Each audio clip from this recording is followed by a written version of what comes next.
Welcome to Sex with Rebecca, a show geared towards relationships and sexuality that'll help you enjoy your relationships more than you ever thought possible. So send us your difficult questions and we'll bring you expert answers unlike anywhere else. On tonight's show, we'll be discussing how to go from serial dating to finding a healthy relationship, answering an email from a man who wants his wife to sleep with other men, and doing a demo on a hot gizmo that'll light a 5-alarm fire in your bedroom. Let's begin with our discussion on finding a healthy relationship with our very special guest, Tal Dew. Dew is a personal coach and mentor who teaches better interpersonal communication for achieving breakthroughs in romantic lives. Welcome. Thank you so much for having me. I am so excited because the dating scene, navigating that, it seems to be one of the biggest mysteries nowadays. So good to have you joining us tonight. Now, you had a long, before of course becoming attached, you had a long history of dating. You'd been on 300 dates and you were still single at age 30. So why did you have such a hard time meeting the one? Because it's certainly not that you didn't play the numbers game. What was going on? So first of all, between you and me and our audience, well, I dated far more than 300 dates. But as a woman, you know, we're not really allowed to talk about it. So I just keep it around 300. It sounds reasonable. No one will know, right? No None of the audience one will know. It's just between you and me, as I said before. So basically, I looked at myself in the mirror and I was fit, I looked good, I was successful, I was intelligent, a little bit funny. So what's the problem, right? And I dated guys, and not all of them were a mess. Some of them were really, really nice. So what did go wrong? That's the mystery, right? What happened? So the thing is that if you look behind the layers or just under the layers, and I looked inside, one of the questions that helped me figure out what is wrong with all the dates was the question, what do I want more than a relationship? Wow. What do I want more than a relationship? And when I digged in, I found out that what I wanted more than a relationship was to be wanted. So if I wanted to be wanted, I went to all the craziest parties and I was partying with lots of guys and meeting them and wanted to be wanted, right? But what happened after they got me or I got them? It's all disappeared. It's game over. It's game over. So you checked all the boxes, they checked all the boxes. And now what? But you hadn't asked yourself what the critical piece was. Exactly. So once I realized, and you know what, lots of single women that are coming to see me have the same issue. They, more than they want a relationship, they want to be in a self-growth process, or they want to be independent, or they want to be wanted, of each and every one of this. And the thing is that if you have this connection in your mind that this is what is relationship. So if I will be in a relationship, then I will not be wanted. If I will be in a relationship, I would not have this self-growth. And you know what? That's not true. The moment we just disconnect this part, it's a very powerful question that I invite everybody to ask themselves. When you just disconnect this and rewire yourself from scratch, then you realize that you can find a relationship when you will be wanted, you will find independence, and you will have the self-growth part. Because you're focused. And all that changed when, to bring you where you're now, so you asked that question. What was there another defining moment where you created that shift, or was it with this question? Did something happen right after? So I think the defining moment was even a bit before that.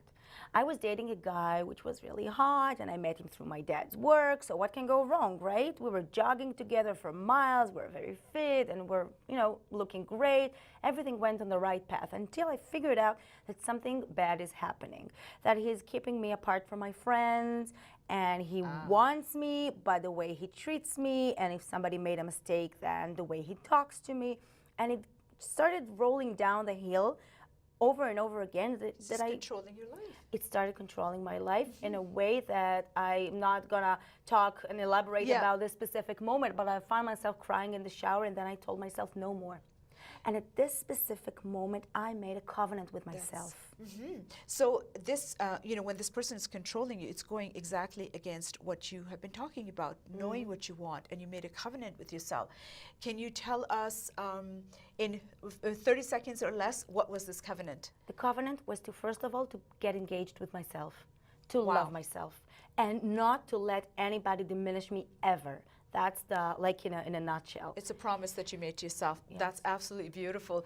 Thank you. Still ahead, Dew's top tips on acing the dating scene instead of wasting your time. the answer to an email on cuckolding, and lots more. So don't go anywhere.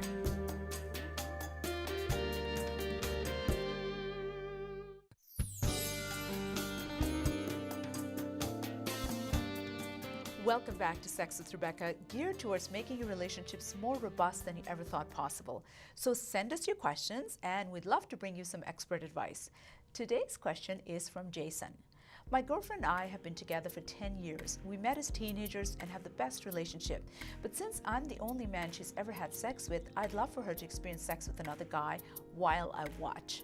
It's a huge turn on for me. You could call it my fetish. So I approached her with the idea. After a long talk, she said she'd consider it, even though she's content with me. A part of me is really excited, but another part is a little scared because I don't want to be replaced sexually. Can you explain this to me? Signed, Jason. Jason, quite the conundrum, isn't it? On the one hand, you have this great relationship where your girlfriend seems content. On the other, you have a desire to watch her with another man. When you introduce other parties, there's always a chance that she might like having sex with someone else more than she does with you. Let's face it, until now, she hasn't had anyone else to compare you to. But that could change. So what comes to mind is, why risk it? Is there a chance that you're bi-curious and using the situation to participate in something sexual with another guy from the sidelines, so to speak, so it doesn't count in your mind? That being the case, you have to be honest with yourself and then come to terms with it in a healthy manner. Beyond that, I'm also wondering about cuckolding, where a man becomes intensely aroused by the thought of his partner cheating on him. And just to be clear, we're not talking about a threesome here, where he actually participates. FYI, cuckolding is a lot more common than you might realize. A case in point, cuckold porn is the second most popular heterosexual interest on English language search engines. But it's not all romantic with sexy settings like Indecent Proposal, nor does it involve $1 million. It's more along the lines of her getting it on and touting the other man's superior skills or better equipment. For this reason, the other man is generally dominant and is referred to as the bull. One may wonder, why would any man in his right mind want to share his partner with a guy like that? Evolutionary speaking, the sense of competition is supposed to increase arousal, sperm count, and speed of thrusting, which in turn increase the odds of conception, making the whole deal a behavioral adaptation for weaker men. Another possible reason, in you arranging this for her, you get to see her enjoy herself under your control without needing to cheat behind your back. Having covered various possibilities, hopefully you can understand what could be going on in your head. Jason, and do reevaluate if your relationship is worth risking. I hope I've given you enough to think about, since you're considering playing with fire indeed. So gain some clarity before you do anything, since once it's done, it can't be undone, so no turning back. And if after all that you still decide to go ahead, please ensure safe sex, safe words, and safety rules. To our audience, if you have any questions of your own, do write us. We love your involvement. Speaking of which, if you enjoy the show, we'd really like you to subscribe to our YouTube channel. If we have enough people connecting with us there, we'll be uploading additional stuff that's too hot to be aired on TV. So do help us make that happen. Still ahead, our discussion on dating tips that work continues, so don't go anywhere.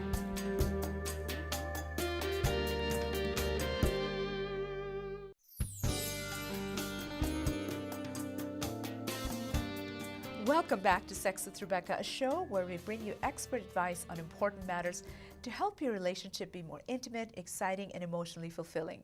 We've been discussing healthy dating tips with personal coach and mentor, Dew, who moved from serial dating to finding the one.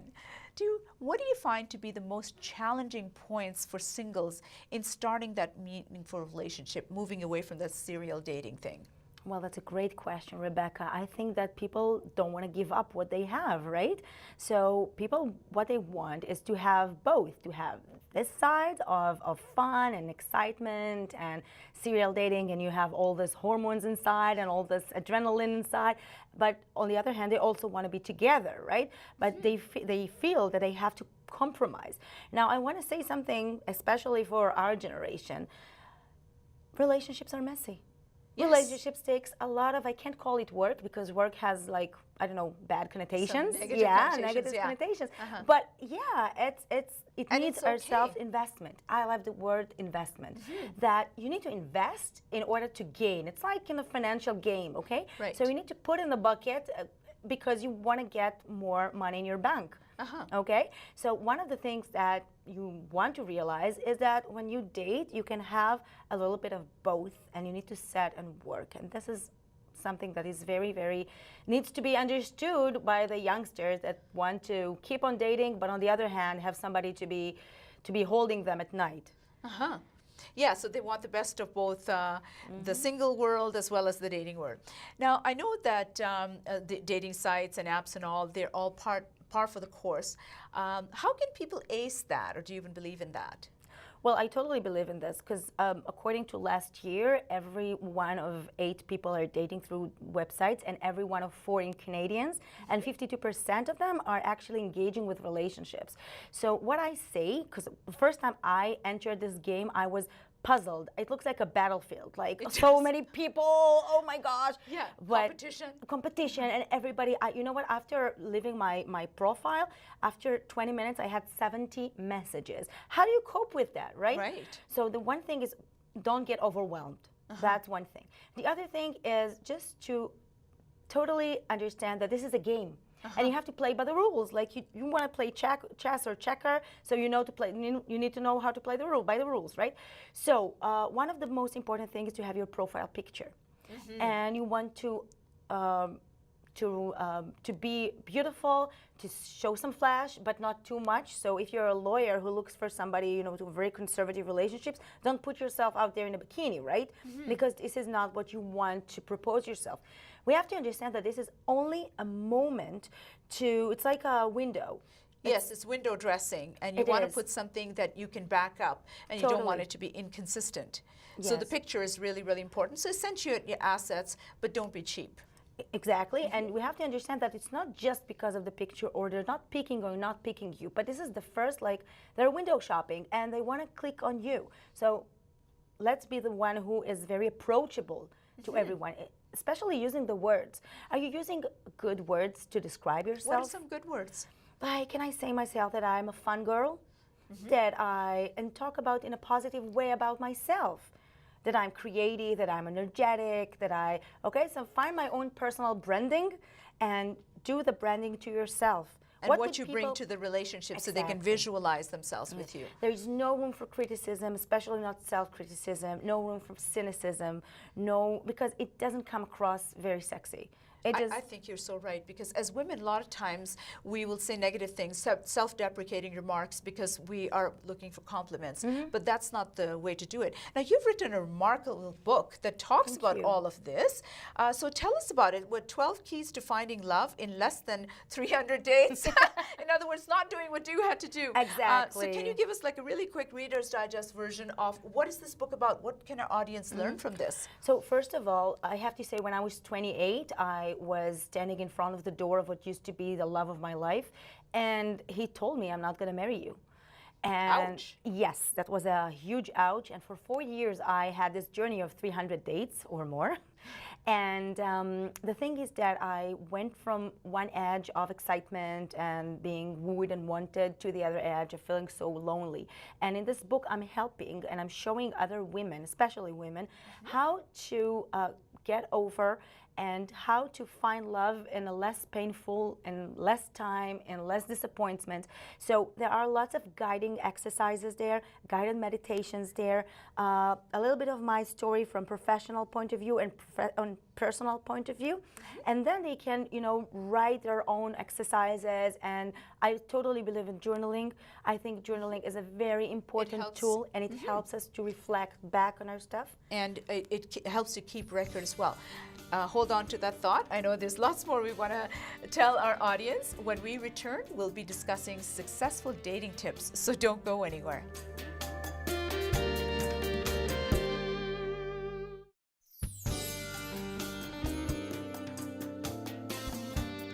Welcome back to Sex with Rebecca, a show geared towards making your relationships the best they can be, both in and out of the bedroom. We've been discussing dating success with personal coach and mentor Dew.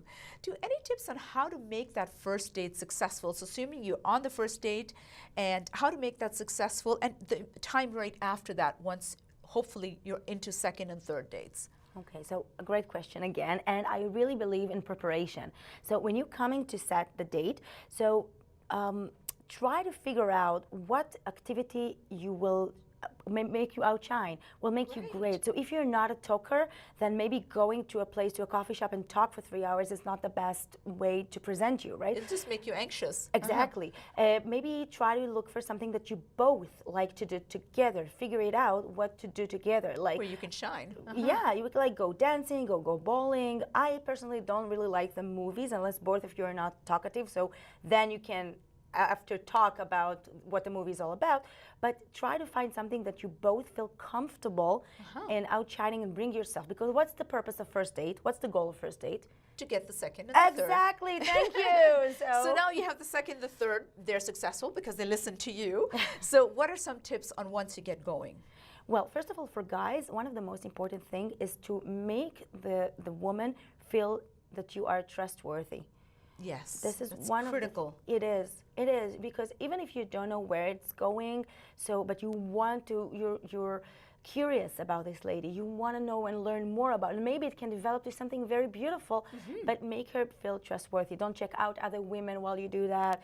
Don't text other women while you're on date. Just if you be really said into her and her alone. Yes, and if you said you're going to be on time, be on time. If you're late, text her that you're going to be late. So it's being reliable. Now, how can people avoid some of the challenges that come in, once they are dating someone? Like, great tips leading us to that point. What are some of the challenges that we can run into once we are dating? Well, challenges are the miscommunication. And this is something that I also teach because I come from my ocean, you come from your ocean.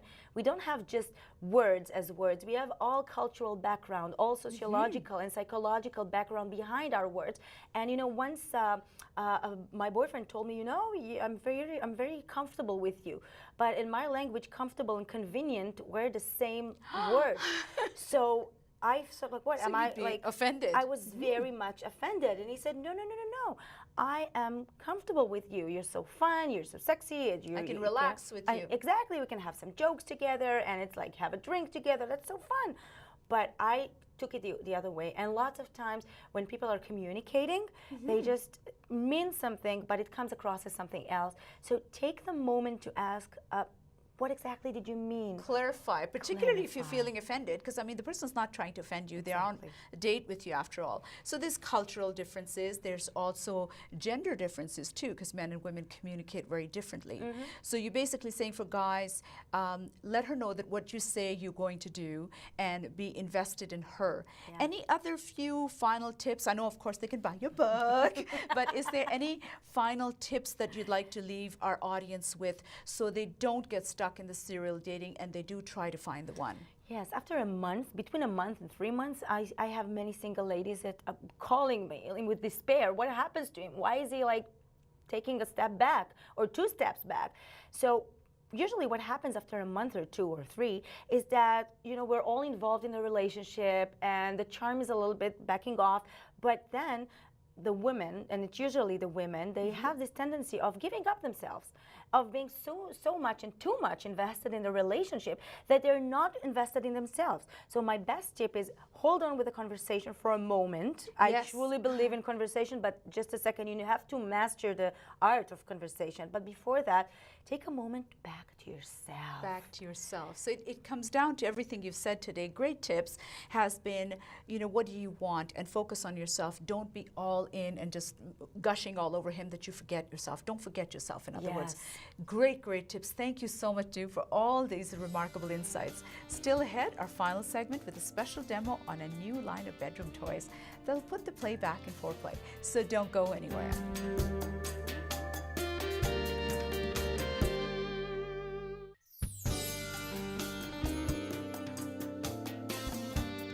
Welcome back to our final segment where we'll give you some saucy little homework. My guest tonight is Erin Morgan from BMS Enterprises.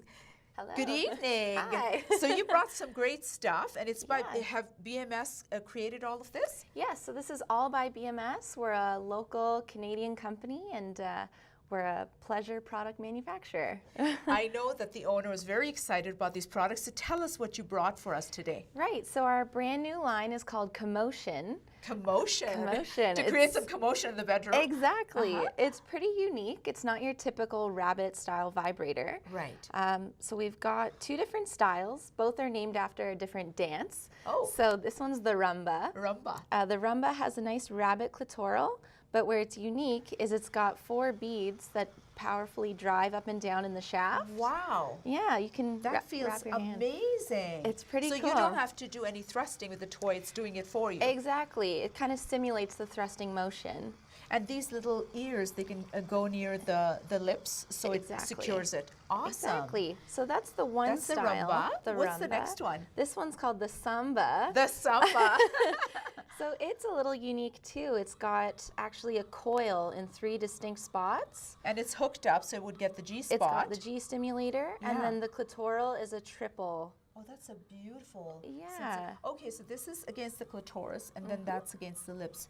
And this is a whole different sensation. So it makes sense to get both, I guess. Exactly. It Depends just- on whether you want to do rumba or samba. whatever dance move you're into that night. Yeah. And what else is unique? I see that the way it's constructed, there's no buttons or anything that can cause an issue. Because you know how sometimes things kind of get. It's pretty seamless, and it's fully waterproof. They're rechargeable. Nice premium soft silicone, so it's just a quality So you toy. can take it if you're going in the shower, and or if you're in the tub. And let me see, this is really incredible, because one of the things that always kind of feels weird to me is when there's all these buttons and gadgets and stuff, and things can kind of, it can feel not that hygienic. But this looks like it's very, very hygienic. It is. And the vibration makes it easy. So this would even be good for solo play for a person as well. Oh, definitely. Because they don't, it's doing the thrusting in itself. So that's awesome. And the colors are really amazing too. Okay, so this one, it's they're distinctly different moves.